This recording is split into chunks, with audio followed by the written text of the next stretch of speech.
اعوذ باللہ من الشیطان الرجیم بسم اللہ الرحمن الرحیم۔ عزیز طلباء و طالبات، السلام علیکم ورحمۃ اللہ وبرکاتہ۔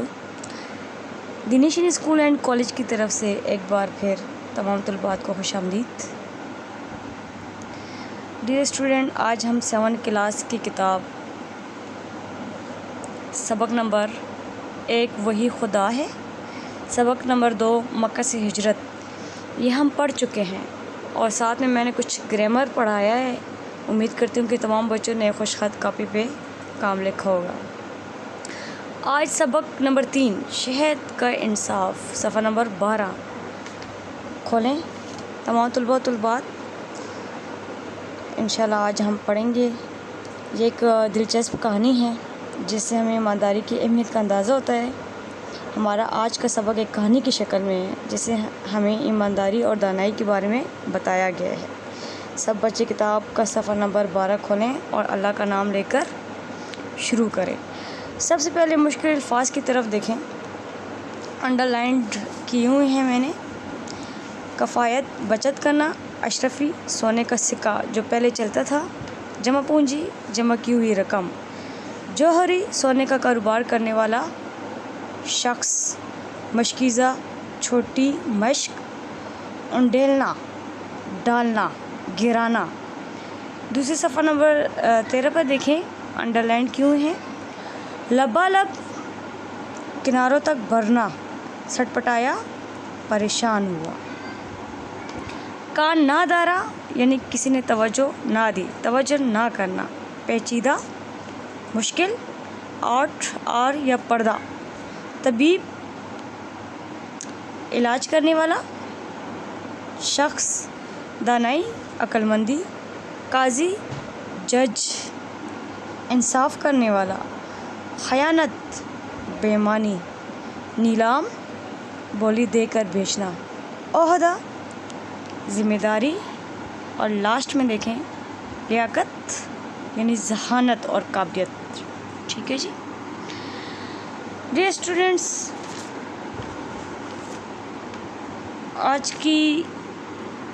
آج کا سبق جو ہے یہ خلیفہ ہارون رشید کے زمانے کی بات ہے، جو کہ بغداد میں ایک شخص رہتا تھا جس کا نام حسن تھا۔ حسن نہایت محنتی لڑکا تھا۔ وہ اپنی اچھی زندگی گزارنے کے لیے اس نے اشرفیاں سونے کے سکے یعنی جمع کی تھے۔ ایک دن اچانک وہ کسی کام سے دوسرے ملک چلا گیا تو اس نے وہ اشرفیہ ایک مشکیزے میں ڈال کے اور اس کے اوپر شہد ڈال کر اس کا منہ بند کر دیا اور شہر کے ایک مشہور شخص شرف الدین کے حوالے کر دیا، جو ایک سونے کا کاروبار کرنے والا شخص تھا۔ ایک رات ایسا ہوا کہ شرف الدین کو جو ہے وہ شہد کی ضرورت پڑی، تو اس نے سوچا کہ کیوں نہ میں حسن کے مشکیزے سے تھوڑا سا شہد لے لوں۔ جیسے اس نے شہد لیا تو اس شہد میں ایک سونے کا سکہ گر گیا۔ اب کیا ہوا، اس کی خوشی سے آنکھیں چمک اٹھی اور یہ دل میں خوش ہوا، باغ ہو گیا اس کا دل، اور اس نے وہ تمام مشکیزے سے شہد جو ہے وہ انڈیلا، اس کو صحیح کنارے تک پورا مشکیزوں کو صاف کیا کہ اس کے اندر کوئی اور سکہ تو نہیں ہے۔ وہ لالچ میں آ گیا اور اس نے امانت میں خیانت کر دی۔ پھر جب 1 سال بعد حسن واپس آیا تو اس نے پوچھا کہ میرا شہد مجھے واپس کر دیں، تو کیا کیے ہے شرف الدین نے وہ شہد کسی دوسری مشکیزے میں ڈال کے اس کو اس کے حوالے کر دیا۔ جیسے وہ گھر واپس آیا حسن، اس نے دیکھا شہد تھا لیکن اس کے اندر کوئی بھی اشرفی نہیں تھی، تو وہ بہت پریشان ہوا۔ وہ پھر دوبارہ شرف الدین کے پاس گیا اور اس کو بہت سمجھایا کہ اس کے اندر میری اشرفیہ تھی، لیکن شرف الدین اس کی ایک بھی بات ماننے کو تیار نہیں تھا، کیونکہ یہاں پہ غلطی کس کی تھی، حسن کی تھی۔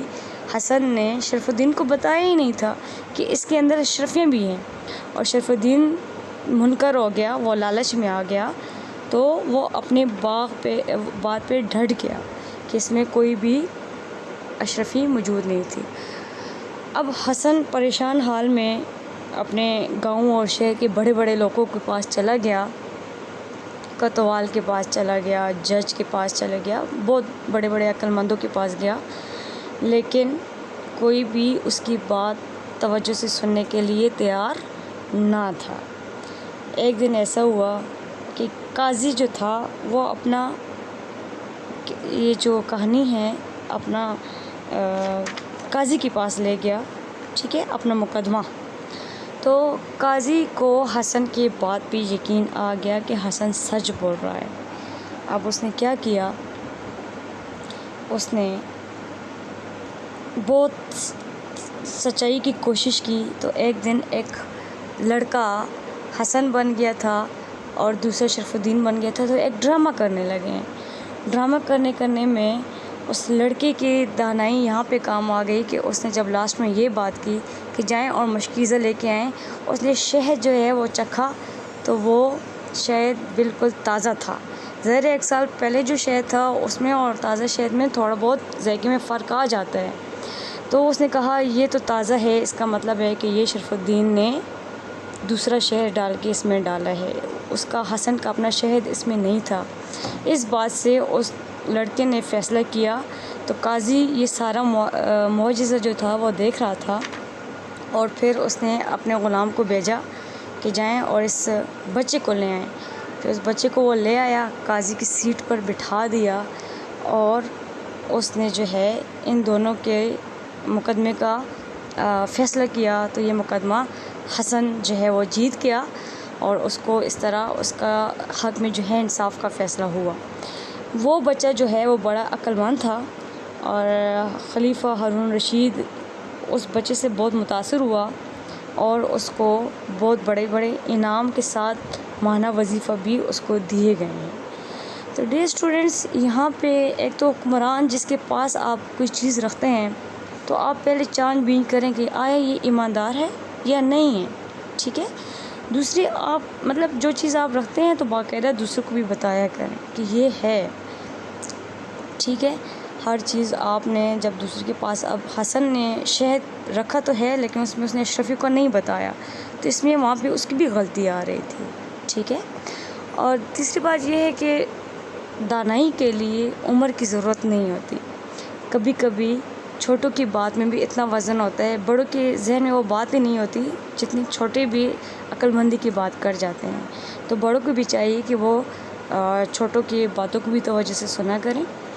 اور ٹھیک ہے، امید کرتی ہوں کہ آپ کو سمجھ آ چکی ہوگی ریڈنگ، آپ جو ہیں گھر میں بار بار ریڈنگ رپیٹ کریں۔ ڈیئر اسٹوڈنٹس، الفاظ معنی ہیں، سوالات جوابات ہیں 10، اور اس کے ساتھ جملے ہیں، الفاظ مترادف ہیں، یعنی الفاظ کے دوسرے جو معنی ہیں واحد کے جمع ہیں۔ یہ آپ نے کاپی پہ خوش خط لکھنے ہیں۔ اس کے علاوہ اضافی حالت کو سمجھنے کے لیے فقروں پہ غور کریں، یعنی یہ اس کی کتاب ہے، تمہارا غرور تمہیں ذلیل کرے گا، یہ آپ کی کتاب ہے، میرا دوست بہت ذہین ہے۔ ان جملوں میں اس کی، ان کا، تمہارا، آپ کے اسم ضمیر کی ایسی حالتیں ہیں جو ملکیت یا تعلق کو ظاہر کرتی ہیں، انہیں اسم ضمیر یعنی اضافی حالت کہتے ہیں۔ مفعولی حالت اسم ضمیر کی تیسری حالت مفعولی حالت ہے، جس میں ضمیر مفعول کے طور پر کام کرتا ہے۔ حامد نے اس کو انعام دیا، انہیں ایسا نہیں کرنا چاہیے تھا، تمہیں تو کل کی فکر ہی نہیں، ہمیں اپنے کام سے کام رکھنا چاہیے۔ ان جملوں میں اس کو، انہیں، تمہیں، ہمیں اسم ضمیر کی مفعولی حالت ہے۔